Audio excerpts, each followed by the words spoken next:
এই ইমার্জেন্সি সিচুয়েশনে আমি আপনাকে 3 দিনের জন্য ছুটি অ্যালাউ করতে পারবো না। স্যার আমার তো অনেকগুলো লিভ জমা আছে, সেই হিসাব করলে তো আমি আপনার কাছে 15 দিন না, মোট 1.5 মাসের ছুটি পাই। আপনার যতই ছুটি পাওনা থাক না কেন, যে কোনো সময় আপনি আসবেন আর আমার কাছে দিনের পর দিন ছুটি চাবেন, আমি সেটা অ্যালাউ করতে পারবো না। এটা কাজ করছে, সেই কাজের প্রতি আপনার একটা দায়িত্ববোধ থাকা উচিত মিস্টার আবির। কিন্তু ব্যক্তিগত জীবনেও দায়িত্ববোধ বলে কিছু বিষয় আছে যেগুলো আমি এড়িয়ে যেতে পারি না। পরিবারের কারো মৃত্যু হলে আমরা 3 থেকে 4 দিনের বেশি ছুটি ম্যানেজ করতে পারি না। এক্স্যাক্টলি স্যার, প্রয়োজন নিয়ম মানে না। আর আমার এখন সবচাইতে বেশি প্রয়োজন হচ্ছে সেই মানুষটার পাশে থাকা, যে মানুষটা প্রতিনিয়ত মৃত্যুর সাথে লড়াই করছে, যে মানুষটার পৃথিবীতে আমি সবচাইতে ইম্পর্টেন্ট পারসন। এই মানুষটা এখনো জানেই না যে তার হাতে সব মিলিয়ে আর 10টা দিনও হয়তো সময় নেই। সেই মানুষটাকে আমি অসম্ভব ভালোবাসি। শেষ সময়ে আমার তার পাশে থাকার চাইতে জরুরি আর কিছুই আমি মনে করছি না। প্রয়োজনে যদি আমার জবটা হারাতে হয়, আমি রাজি আছি। আমি জবটা নিজ থেকেই ছেড়ে দিচ্ছি। আপনাকে আসলে অকারণে মিথ্যা সান্ত্বনা দিতে কোনো লাভ নেই। রিয়েলিটিটা আমাদের সবাইকেই মেনে নিতে হবে। আর থেকে একদমই সময় নেই। পেশেন্ট এখন একদম লাস্ট স্টেজে চলে এসছে। যে কোনো দিন, যে কোনো সময়। সরি, ওনাকে একেবারেই বুঝতে দেওয়া উচিত হবে না ওনার কন্ডিশনটা।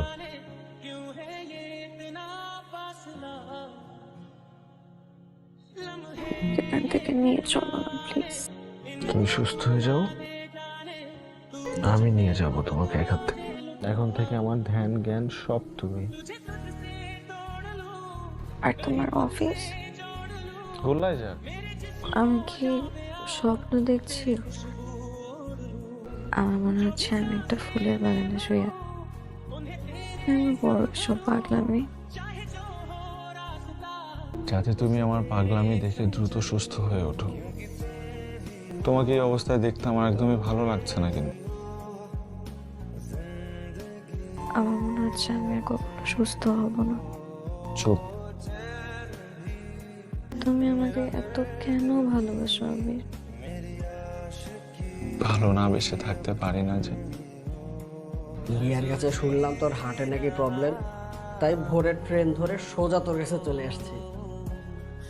আমার হার্টের প্রবলেম মানে? নীলিমা তো তোর হার্টই। মানুষটা আমাকে ছেড়ে চলে গেছে তো। যত হাসবে তত দেখবে তোমার অসুখ বিসুখ লেজ গুটিয়ে পালিয়েছে। পেয়েছিল কিন্তু কাউকে কিছু জানায়নি। সে ডক্টর বলেছিল কেমো দিতে হবে আর বোন ম্যারো ট্রান্সপ্লান্ট করতে হবে, কিন্তু খরচের কথা চিন্তা করে হয়তো বা ব্যাপারটা চেপে গেছে। এত বড় একটা অসুখকে এভাবে চেপে যায়? ও তো এমনই। টাকা দিয়ে এখন আর কি হবে? ওকে তো আর ফেরানো যাবে না। তুই তো জানিস আমার নিজের কোনো বোন নাই। নীলিমাকে আমার বোন মানছিলাম। এই টাকাগুলো ওর শেষ হাসির জন্য।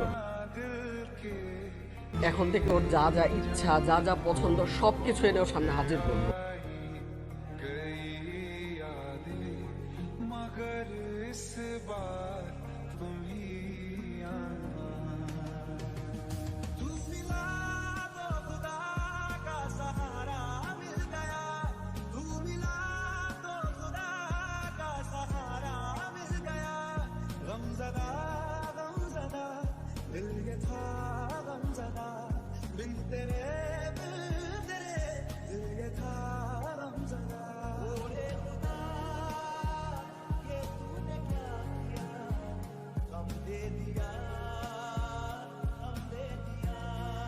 আপনি দেখি একদিনে অর্ধেকে বেশি সুস্থ হয়ে গেছেন।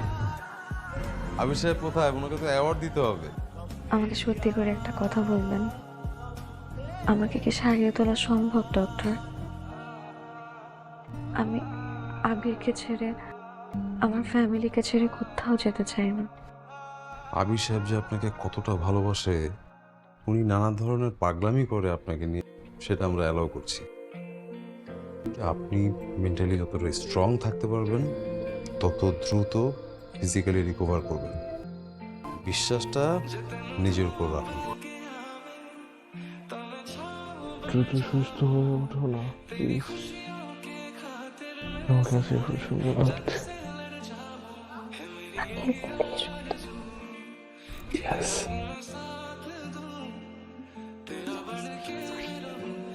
জানো চরম একটা নিউজ আমার চোখে পড়লো।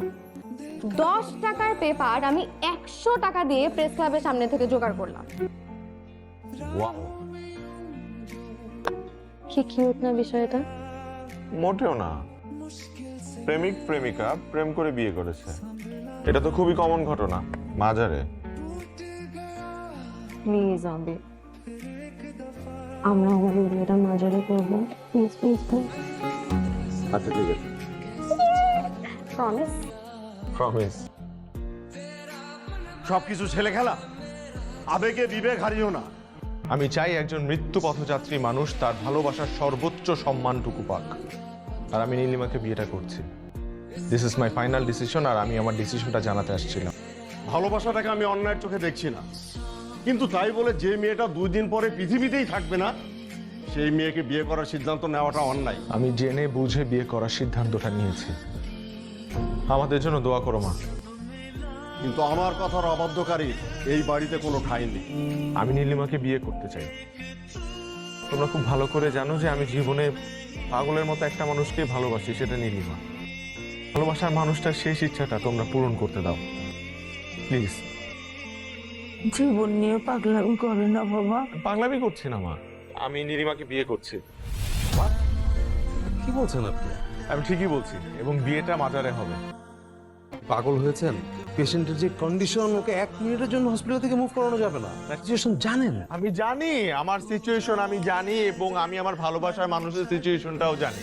লাইফে সবচাইতে বড় অপূর্ণ ইচ্ছেটাই হচ্ছে এটা।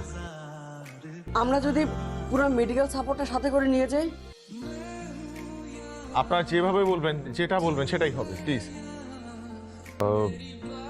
ওকে, let me talk to our higher authority.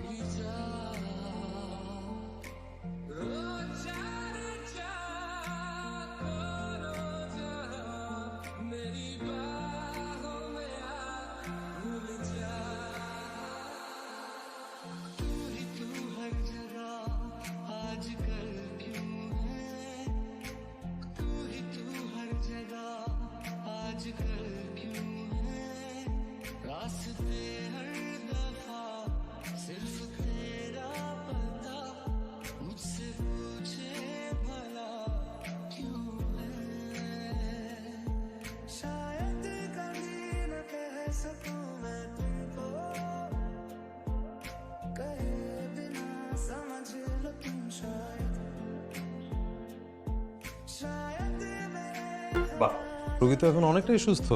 Good morning বাবা। Good morning. বিয়ের পর তোমার বাবা প্রথম আমাকে এই শাড়িটা গিফট করেছিলেন। এই শাড়িটা আমি তোমাকে দিলাম। থ্যাংক ইউ মা। আমি এই শাড়িটা পরে বাসায় যাব। আমি বাসায় যেয়ে আমি নিজের হাতে রান্না করে তোমাদের খাওয়াবো। মানসিকভাবে এখন অনেকটা স্ট্রং পজিশনে আছে ঠিকই, বাট ইন্টারনালি কিন্তু অবস্থা খুব খারাপ। ওর বর্তমান অবস্থা হচ্ছে প্রদীপ নিভে যাওয়ার আগ মুহূর্তের মতো।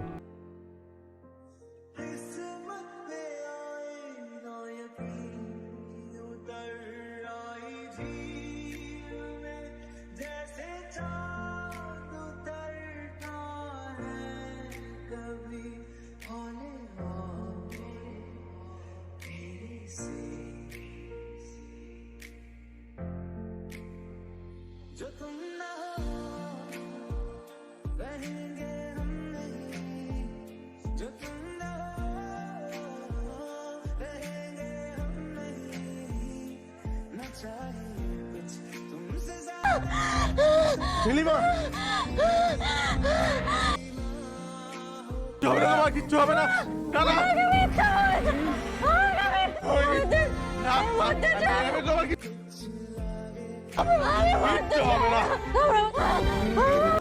আমি মরতে চাই না। আমি বলছি তোমার কিচ্ছু হবে কিচ্ছু হবে নীলিমা, তোমার কিচ্ছু হবে না।